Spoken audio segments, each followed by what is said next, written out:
कबीर ने फिरदौस को बहुत मारा।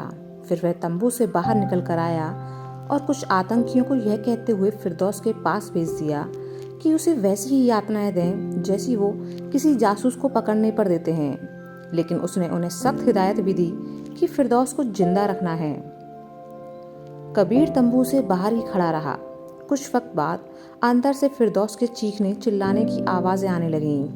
आतंकी फिरदौस के साथ वही बर्बरता कर रहे थे जो वह आज तक दूसरों के साथ करता आया था। फिरदौस की चीखें कबीर को सुकून दे रही थीं, क्योंकि इसी फिरदौस ने न जाने कितने बेगुनाहों को मारा था। ऋषभ की गाड़ी जब तक आंखों से ओझल ना हो गई, तेज वहीं खड़ी उसे देखती रही। फिर उदास सी वापस लौट गई। रास्ते में जाते ऋषभ को तेजस्विनी की फिक्र हो रही थी। उसका दिल कह रहा था कि कहीं ऐसा तो नहीं कि तेज उसे ही प्यार करती हो, लेकिन दिमाग को इस बात का पूरा ख्याल था कि भला ऐसा कैसे हो सकता है। उसने अपनी आंखों से देखा और कानों से सुना था कि तेज उससे शादी करने के लिए मना कर रही थी, और रोते हुए उसने यह भी कहा था कि वह किसी और से प्यार करती है। हो सकता है कि तेज और उसके बॉयफ्रेंड के बीच कुछ दिक्कत आ गई हो, इसलिए वह रो रही थी। या फिर हो सकता है कि उसके बॉयफ्रेंड को पता चल गया हो कि उसकी शादी की बात मुझसे चल रही है। मिशन खत्म होने के बाद वापस जाकर तेज से बात करूंगा कि उसके और उसके प्यार के बीच आखिर क्या दिक्कत है। मुझे तो मेरा प्यार नहीं मिला, लेकिन तेज को उसका प्यार जरूर मिलेगा। ऋषभ की आंखों के आगे तेजस्विनी का उदास चेहरा बार बार घूमने लगा। उसने अपना फोन निकाला और किसी को एक मैसेज किया। वह आंखें बंद कर आराम से बैठ गया। स्विनी अपने क्वार्टर के करीब ही पहुंची थी कि किसी ने उसे पुकारा। स्विनी ने पीछे मुड़कर देखा तो सामने मेजर वरुण खड़े थे। वो उसके पास आए और अपनी जेब से चॉकलेट निकाल उसके हाथ में थमा दी। ऋषभ ने मुझे आपको ये देने के लिए कहा था, कहकर वो वहां से चले गए। ऋषभ की फिक्र देख वह मुस्कुरा दी और क्वार्टर के अंदर आई तो देखा कि राशि बेसब्री से उसका इंतजार कर रही थी। स्विनी को सामने देखते ही वह उसके पास आ खड़ी हुई। क्या मेजर तूफान से बात हुई? वो मिले तुझे? स्विनी: हाँ। राशि: क्या कहा उन्होंने? स्विनी: कुछ नहीं, बस यही कि वह हमारा साथ कभी नहीं छोड़ेंगे और अपने दोस्त के हाथों हमारे लिए चॉकलेट भी भेजी है। राशि सोच में पड़ गई कि जिस तरह ऋषभ सर स्विनी की फिक्र करते हैं, उस हिसाब से तो यही लगता है कि वो स्विनी से प्यार करते हैं। लेकिन फिर सर ने शादी के लिए क्यों मना किया? स्विनी ने टाइम देखा। चलो निकलते हैं अब। राशि ने अपना बैग उठाया और उसके साथ क्वार्टर से बाहर निकल गई। उसने देखा कि स्विनी किसी सोच में डूबी हुई थी। राशि: क्या हुआ? क्या सोच रही है? स्विनी: हमें लगता है कि हमें तुम्हारे साथ सगाई में नहीं जाना चाहिए। राशि चौंकी। क्यों?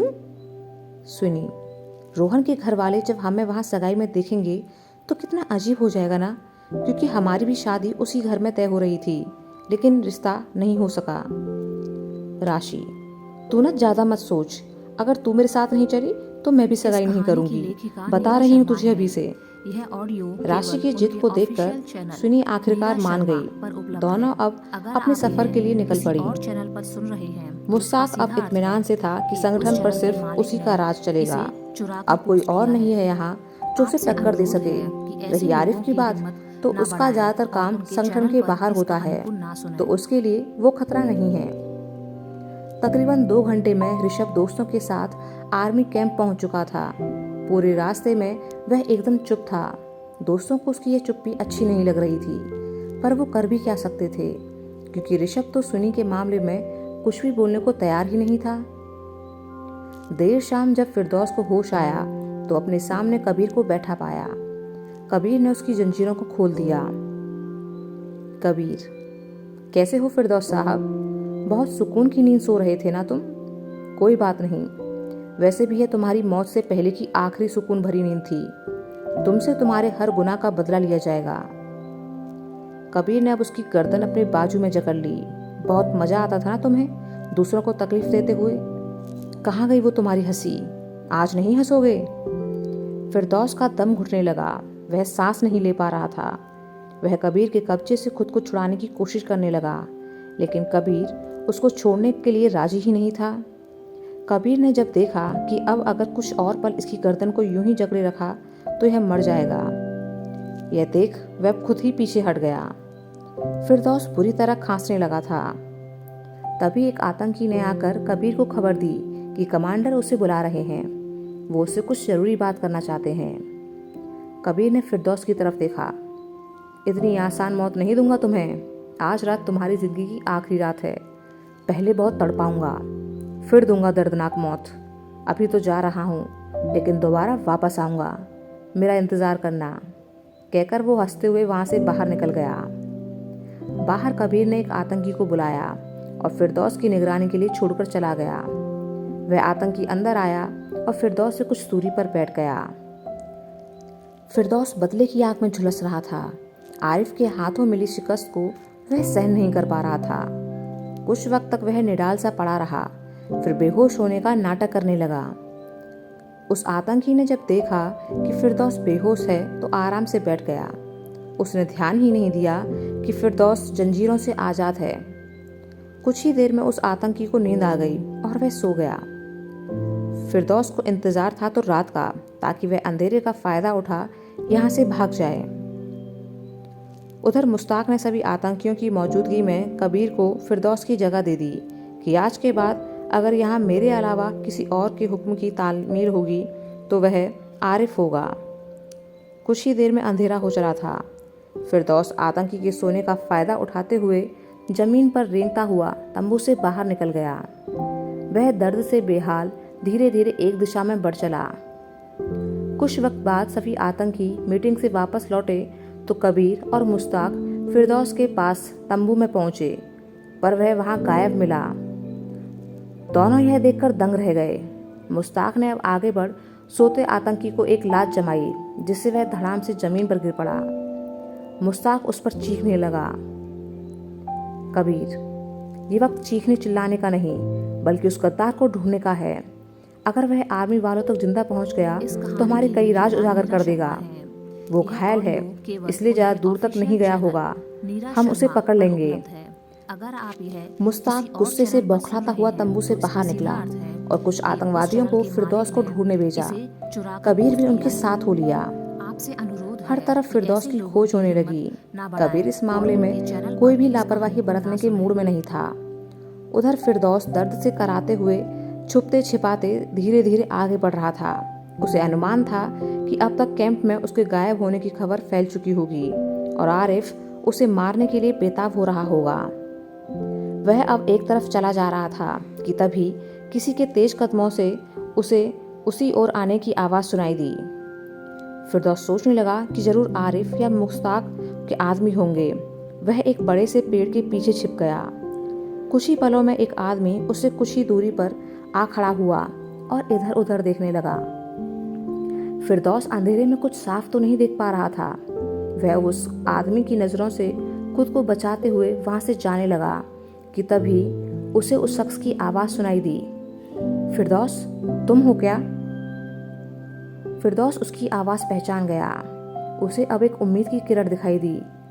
वह वापस लौट उसकी तरफ बढ़ चला। इमरान, मैं यहाँ हूँ। इमरान ने उसे देखा तो जल्दी से उस ओर भागा। उसने फिरदौस की ऐसी घायल हालत देखी तो परेशान हो उठा। ये क्या हो गया फिरदौस? लगता है उस आरिफ ने तुम्हें भी फंसा दिया। फिरदौस, तुम यहाँ कैसे? इमरान, वो सब मैं तुम्हें बाद में बताऊंगा। सबसे पहले यहाँ से चलो, क्योंकि मैंने तुम्हारे कैंप के लोगों को तुम्हें ढूंढते देखा है। वह फिरदौस को सहारा देकर एक तरफ ले चला। कुछ दूरी पर से लोगों की फिरदौस को ढूंढने की आवाज़ें आ रही थीं। इमरान अब दूर एक छोटी सी झोपड़ी में उसे ले आया, जो पेड़ों की आड़ में थी। फिरदौस को बैठा इमरान ने दरवाज़ा अंदर से बंद कर लिया और घर की सारी रोशनी बुझा उसके सामने बैठ गया। कहीं वो लोग इस तरफ आए तो रोशनी देख हमारी ओर ना आ जाएं। फिरदौस, तुम कैसे बचे इमरान उस आरिफ से? और हमारा प्लान उल्टा कैसे पड़ गया? इमरान, तुमने बिल्कुल सही कहा था फिरदौस। वो आरिफ बहुत चालाक है। उसे हमारे ऊपर पहले से ही शक था। जब तुम कमांडर को बुलाने गए तो मैं उस पर नज़र रखे था। मेरी नज़र एक पल के लिए ही उससे हटी थी कि वो गायब हो गया। मैं उसे देखने अंदर गया पर वो वहाँ नहीं था। मैंने उसे ढूंढना शुरू किया तो वो मुझे पीछे पहाड़ी की तरफ जाता दिखाई दिया। मैं भी उसके पीछे हो लिया कि कहाँ जा रहा है, पर वो उसकी सिर्फ चाल थी। जैसे ही हम कैंप से दूर निकल गए तो उसने मुझ पर हमला कर दिया। कुछ ही वक्त में मैं उसके कब्जे में था। उसने मुझे डरा धमकाकर पूछ लिया कि मैंने क्या किया था उसके तंबू में। उसी ने बताया कि आज के अखबार में क्या खबर निकलने वाली है और वो पढ़कर कमांडर ही मुझे मार देगा और तुम्हें फंसा दिया जाएगा। यह सुनकर मैं डर गया। वो तो मेरी किस्मत ने साथ दिया जो बचकर भाग निकला। ये सब बड़ी जल्दबाजी में हुआ, मुझे कुछ समझने का मौका ही नहीं मिला। कुछ वक्त तक मैं छिप कर बैठा रहा, क्योंकि एक तरफ आर्मी वाले मेरे पीछे थे तो दूसरी तरफ कमांडर भी मुझे धोखेबाज समझ रहे थे। अपनी जान बचाने के लिए मैं कोई सुरक्षित जगह ढूंढ रहा था, तब यह बसेरा मिला। यहाँ के मालिक को मैंने मार कर फेंक दिया। अंधेरा होते ही मैं तुम्हारे कैंप की तरफ चल पड़ा कि देखूं तो कि तुम सही हो या नहीं, लेकिन मैंने तुम्हारे कैंप के कुछ आदमियों को तुम्हें ढूंढते हुए देखा, इसलिए घबराकर वापस लौट चला कि कहीं ये लोग मुझे भी ना पकड़ लें। कुछ दूरी से मुझे कोई घायल हालत में धीरे धीरे जाता दिखाई दिया। मैं समझ गया कि हो ना हो ये तुम ही हो। फिरदौस, मैं बदला लेने के लिए तड़प रहा हूँ। आरिफ बचना नहीं चाहिए। इमरान, नहीं बचेगा, लेकिन पहले तुम सही तो हो जाओ। मैं देखता हूँ कुछ दवा वगैरह है क्या। कहकर वह उठ खड़ा हुआ और वहाँ से चला गया।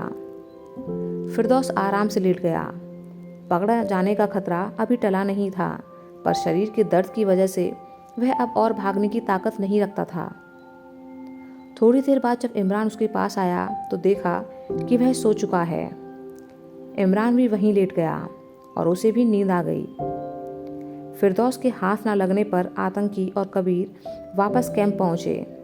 कबीर ने मुश्ताक से कहा कि वह सुबह ही आम नागरिक बनकर फिरदौस को तलाशने निकल पड़ेगा, क्योंकि उसका पकड़ा जाना बहुत ज़रूरी है। हो सकता है कि उसे लौटने में 2-3 दिन लग जाएं। सुबह तकरीबन 18 घंटे के सफ़र के बाद राशि और सुनी ऋषिकेश पहुंच चुकी थी। राशि के पेरेंट्स ने उन्हें आराम करने भेज दिया, क्योंकि कल फिर उन्हें लंबा सफ़र तय कर अजमेर जाना था। उधर अजमेर में भी रोहन की सगाई की तैयारी चल रही थी, लेकिन वहाँ सभी के चेहरे पर एक उदासी थी, क्योंकि कोई भी भाई कल रोहन की सगाई में शामिल नहीं हो सकेगा।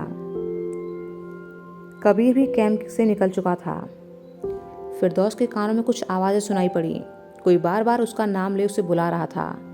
फिरदौस ने आंखें खोली तो खुद को और इमरान को किसी नई जगह पर सोते पाया। यह देख वह हड़बड़ाकर उठ बैठा।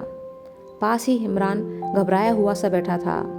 दोनों को कुछ समझ ही नहीं आ रहा था कि यह हुआ क्या। तभी ऋषभ उनके सामने आ खड़ा हुआ।